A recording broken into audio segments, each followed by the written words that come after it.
ಎಲ್ಲ ಹೋರಾಟಗಾರರಿಗೂ ಗೊತ್ತು. ಸೌಜನ್ಯನ ಹತ್ಯೆಯ case open and shut, close ಆಗೋಗಿದೆ. ಅದು ಇವರ ನೇತೃತ್ವ ವಹಿಸಿದ ಒಬ್ಬ ವ್ಯಕ್ತಿ ಒಂದು ಸ್ಟಿಂಗ್ ಆಪರೇಷನ್ ಅಲ್ಲಿ ಮಾತನಾಡ್ತಾ ಏನ್ ಹೇಳ್ತಾನೆ ಗೊತ್ತಾ? ಆತ ಮಾತನಾಡ್ತಾ ಹೇಳ್ತಾನೆ, ಸೌಜನ್ಯನ ಕೇಸ್ ಮುಗಿತು, ಇದರಿಂದ ಧರ್ಮಸ್ಥಳಕ್ಕೆ ಏನು ಮಾಡ್ಲಿಕ್ಕಾಗೋದಿಲ್ಲ, ನಾವು ಹೊಸದನ್ನೇನೋ ಕೆದಕಬೇಕು ಅಂತ ಆತ ಹೇಳಿದ್ದಾನೆ.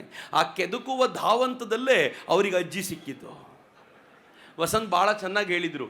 ಒಬ್ಬ ಅಜ್ಜಿ, ಎಂಥ ಕೆಟ್ಟ ಜನ ರೀ.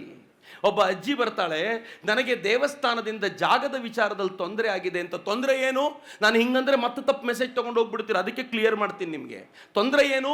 ಆ ಅಜ್ಜಿಯ ಚಿಕ್ಕಪ್ಪ ತನ್ನ ಜಾಗವನ್ನ, ತನ್ನ ಊರಿನಲ್ಲಿ ತನ್ನ ಹೆಸರಲ್ಲಿದ್ದ ಜಾಗವನ್ನ ತನ್ನ ಮಕ್ಕಳು ಮೊಮ್ಮಕ್ಕಳಿಗೆ ಕೊಡದೆ ವೀರೇಂದ್ರ ಹೆಗಡೆ ಅವರಿಗೆ ದಾನ ಮಾಡ್ತೀನಿ ಎಂದ. ಹೆಗಡೆಯವರು ಆರಂಭದಲ್ಲಿ ಬೇಡ ಅಂದರು. ಬೇಡ, ಇದು ಯಾಕೆ ಅಂತ ಅವ್ರು ಕೇಳದೆ, ನಿಮಗೆ ಕೊಟ್ಟರೆ ನಿಮಗೆ ಮಾತ್ರ ಕೊಡೋದು, ಇಲ್ಲದೆ ಹೋದರೆ ಯಾರಿಗೂ ಕೊಡೋದಿಲ್ಲ ಅಂತ ಹಠ ಹಿಡಿದ ಮೇಲೆ ಜಾಗ ತಗೊಂಡ್ರು. ತಗೊಂಡಿದ್ದು ಅಷ್ಟೇ ಎಲ್ಲ ಮಿತ್ರರೇ, ಪುಟ್ಟದೊಂದು ಜಾಗವನ್ನು ತಗೊಂಡು ಅಕ್ಕಪಕ್ಕದಲ್ಲಿರುವಂಥ 10-12 ಎಕರೆ ಜಮೀನನ್ನು ಖರೀದಿ ಮಾಡಿ ಅಲ್ಲಿ ಒಂದು ಅದ್ಭುತವಾಗಿರುವಂಥ ನ್ಯಾಚುರೋಪತಿ ಹಾಸ್ಪಿಟಲ್ನ ನಿರ್ಮಾಣ ಮಾಡಿದ್ರಲ್ಲ, ಅದು ವೀರೇಂದ್ರ ಹೆಗಡೆ ಅವರು ಮಾಡಿದ ಮ್ಯಾಜಿಕ್ಕು. ಈಗ ಈ ಹೆಣ್ಮಗಳಿಗೆ ಕೋಪ ಬಂತು.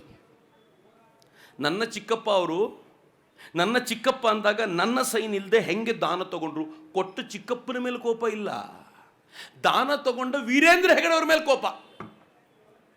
ಯಾರೋ ಪತ್ರಕರ್ತರು ಕೇಳಿದ್ರು, ಅಲ್ಲ ತಾಯಿ, ನಿಮ್ಮ ಚಿಕ್ಕಪ್ಪ ಕೊಟ್ರೆ ಅವ್ರದ್ದೇನು? ಅಲ್ಲ, ಅವ್ರು ಬುದ್ಧಿವಂತರಲ್ಲ, ಅವ್ರು ದೊಡ್ಡವರಲ್ಲ. ವಂಶವೃಕ್ಷವನ್ನು ನೋಡಿ, ಈ ಒಬ್ಬಳು ಹೆಣ್ಮಗಳಿದ್ದಾಳೆ, ನಾಳೆ ಒಂದು ದಿನ ಇವಳು ಅಜ್ಜಿಯಾಗಿ ಬರಬಹುದು, ಅದಕ್ಕೋಸ್ಕರ ನಾನು ಅವಳ ಮಾತು ಕೇಳಬೇಕು, ಅವಳ ಹತ್ರ ಒಂದು ಸೈನ್ ತಗೋಬೇಕು ಅಂತ ಅವ್ರಿಗೆ ಅನ್ನಿಸ್ಬೇಕಿತ್ತಂತೆ. ಶಬಾಷ್, ಆಯ್ತಪ್ಪ. ಈ ಹೆಣ್ಮಗಳು ನಿಮ್ಮ ಹತ್ರ ಬಂದು ಕೇಳಿದ್ರು, ಈ ಥರದೊಂದು ಪ್ರಾಬ್ಲಮ್ ಇದೆ, ನಾನು ಬೇಕಿದ್ರೆ ಮೀಡಿಯಾ ಮುಂದೆ ನಿಂತ್ಕೊಂಡು ಹೇಳ್ತೀನಿ ಅಂತಂದ್ರೆ, ಇಲ್ಲ, ಇದು ಸೆನ್ಸೇಷನ್ ಕ್ರಿಯೇಟ್ ಮಾಡಲ್ಲ, ನಿನಗೊಂದು ಮಗಳಿದ್ರೆ ಚೆನ್ನಾಗಿರತ್ತೆ, ಒಂದು ಮಗಳ ಹೆಸರು ಹೇಳು ಅಂತ ಆಕೆಯ ಬಳಿ ಕೇಳಿಕೊಂಡು ಒಂದು ಮಗಳ ಹೆಸರು ಕೇಳಿ, ಆಕೆ ಕಲ್ಕತ್ತಾದಲ್ಲಿ ಕೆಲಸ ಮಾಡ್ತಿದ್ಲು 9 ವರ್ಷ ಎನ್ನುವ ಒಟ್ಟಾರೆ ಕಥೆಯನ್ನು ಸೃಷ್ಟಿ ಮಾಡಿ, ಆ ವಯಸ್ಸಿನಲ್ಲಿ ಆಕೆಗೆ ಅದನ್ನು ಮೆಮೊರೈಸ್ ಮಾಡಿಸಿ ಫೈನಲಿ ಟಿವಿ ಮುಂದೆ ಕರ್ಕೊಂಡು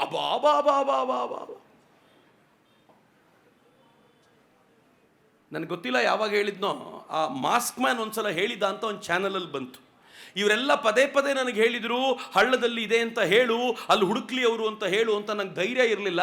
ಕೊನೆಗೆ ಯಾವಾಗ ಅನನ್ಯ ಭಟ್ನ ತಾಯಿ ಬಂದು ಹೇಳ್ತೀನಿ ಅಂದ್ರೋ, ಆಗ ನನಗೆ ಧೈರ್ಯ ಬಂತು ಅಂತ. ಇವನಿಗೆ ಧೈರ್ಯ ತುಂಬಲಿಕ್ಕೆ ಅವಳಿಗೆ ಧೈರ್ಯ ತುಂಬಲಿಕ್ಕೆ ಇವನು. ಆದರೆ ನಾವು ಹೆಂಗಿದ್ವಿ ಗೊತ್ತಾ? ನಾವು ಕಾದು ನೋಡುವ ತಂತ್ರ ಅನುಸರಿಸ್ತಾ ಇದ್ವಿ. ಬಹಳ ಬುದ್ಧಿವಂತರು. ಈ ರಾಮರಾವಣರ ಯುದ್ಧ ನಡೆಯುವಾಗ ದೇವತೆಗಳ ರೋಲ್ ನಮ್ದು. ಅವರು ಜೈ ಅಂತಿದ್ರಂತೆ ಯುದ್ಧದ ಉದ್ದಕ್ಕೂ. ಯಾರಿಗೆ ಅಂತ ಹೇಳ್ತಿರ್ಲಿಲ್ಲ. ರಾಮ ಗೆದ್ರೆ ರಾಮನಿಗೆ ಜೈ ಅಂತ ಕೊನೆಯಲ್ಲಿ ಸೇರಿಸೋದು, ರಾವಣ ಗೆದ್ದು ಬಿಟ್ರೆ ರಾವಣನಿಗೆ ಜೈ ಅಂತ ಹೇಳುದು. ಹಂಗೇ ಕೂತು ನೋಡ್ತಾ ಇದ್ವಿ. ಯೋಚನೆ ಮಾಡಿ ಮಿತ್ರರೇ, ನಾನಿವತ್ತು ನಿಮ್ಮನ್ನು ಓಪನ್ ಪ್ರಶ್ನೆ ಕೇಳಬೇಕು. ಅಕಸ್ಮಾತ್ ಆ 13 ಹೊಂಡಗಳಲ್ಲಿ ಒಂದಾದ್ರೂ ಹೊಂಡದಲ್ಲಿ ಒಂದು ಹೆಣ್ಣು ಮಗಳದ್ದೇನಾದ್ರೂ ಸ್ಕೆಲಿಟನ್ ಸಿಕ್ಕಿದ್ದಿದ್ರೆ, ಯಾವ ಟಿವಿ ಮಾಧ್ಯಮಗಳಾದರೂ ಅನನ್ಯ ಭಟ್ ಯಾರು ಅಂತ ಹುಡುಕಾಡುವ ಪ್ರಯತ್ನ ಮಾಡ್ತಿತ್ತಾ? ಯಾರು ಮಾಡ್ತಿರ್ಲಿಲ್ಲ ರೀ. ಅನನ್ಯ ಭಟ್ ಕೇಸ್ ಜೊತೆ ಸೇರ್ಕೊಂಡ್ಬಿಡ್ತಿತ್ತು. ಇಡೀ ಧರ್ಮಸ್ಥಳದ ಮೇಲೆ ಅನನ್ಯ ಭಟ್ ಅನ್ನುವಂತ ಇಲ್ಲದ ಹೆಣ್ಣು ಮಗಳ, ಹುಟ್ಟೇ ಇಲ್ಲದ ಹೆಣ್ಣು ಮಗಳ ಒಂದು ರೇಪಿನ ಕತೆ ಜೊತೆಯಲ್ಲಿ ಸೇರ್ಕೊಂಡ್ಬಿಡ್ತಿತ್ತು. ಸಮೀರ್ ಆ ಮುಲ್ಲಾನಿಗೆ ಇನ್ನೊಂದಷ್ಟು ವ್ಯೂಗಳು, ಅಬ್ಬಾ ಎಂಥ ಕೇಸನ್ನು ಹೊರಗೆ ಹಾಕದೆ ಅಂತ. ಈಗ ಜನ ಕೇಳ್ತಾರೆ, ಅಯೋಗ್ಯ ಯಾವ ಧೈರ್ಯದ ಮೇಲೆ ಈ ಸುಳ್ಳನ್ನು ಹೇಳಿದೆ ಅಂತ.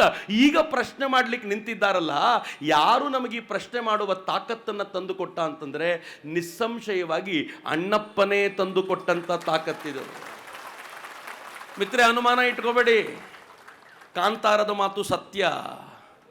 ನೀನು ಇಲ್ಲಿ ಏನು ಮಾಡ್ತೀಯೋ ಮಾಡು, ನ್ಯಾಯಾಲಯದ ಮೆಟ್ಟಿಲ ಮೇಲೆ ನಿನ್ನ ತೀರ್ಮಾನ ನಾನು ಮಾಡ್ತೀನಿ ಅಂತ ಅಣ್ಣಪ್ಪ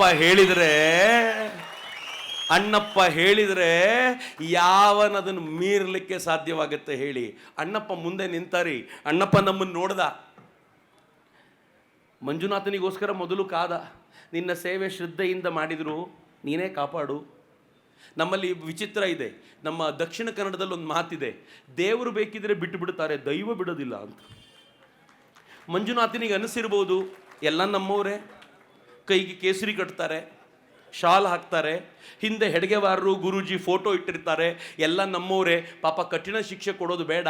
ಹೇಗಿದ್ದರೂ ವೀರೇಂದ್ರ ಹೆಗಡೆ ಅವರು ಸಮಾಧಾನ ಚಿತ್ತರಾಗಿದ್ದರಿಂದ ಸುದೀರ್ಘ ಕಾಲ ಇದನ್ನು ತಾಳ್ಕೊಳ್ಬಲ್ರು ಅಂತ ಮಂಜುನಾಥ ಸುಮ್ಮನಿದ್ನೇನೋ. ಅಣ್ಣಪ್ಪ ನೋಡಿದ ನೋಡಿದ ನೋಡಿದ, ನೀ ಸುಮ್ಮನಿರು, ಆದರೆ ನಾನು ಸುಮ್ಮನಿರೋದಿಲ್ಲ, ಈಗ ನನ್ನ ಆಟ ತೋರಿಸ್ತೀನಿ ಅಂತ ಎಂಥ ಆಟ ತೋರಿದ ಅಂತಂದರೆ, ಇಡೀ ಮಂಜುನಾಥನ ಆ ವೈಭವ ಪುನರ್ ಪ್ರತಿಷ್ಠೆಯಾಗುವಂಥ ಹಂತಕ್ಕೆ ಬಂತಲ್ಲ, ಆ ಹಂತಕ್ಕೆ ತಂದು ನಿಲ್ಲಿಸಿದ್ರಲ್ಲ.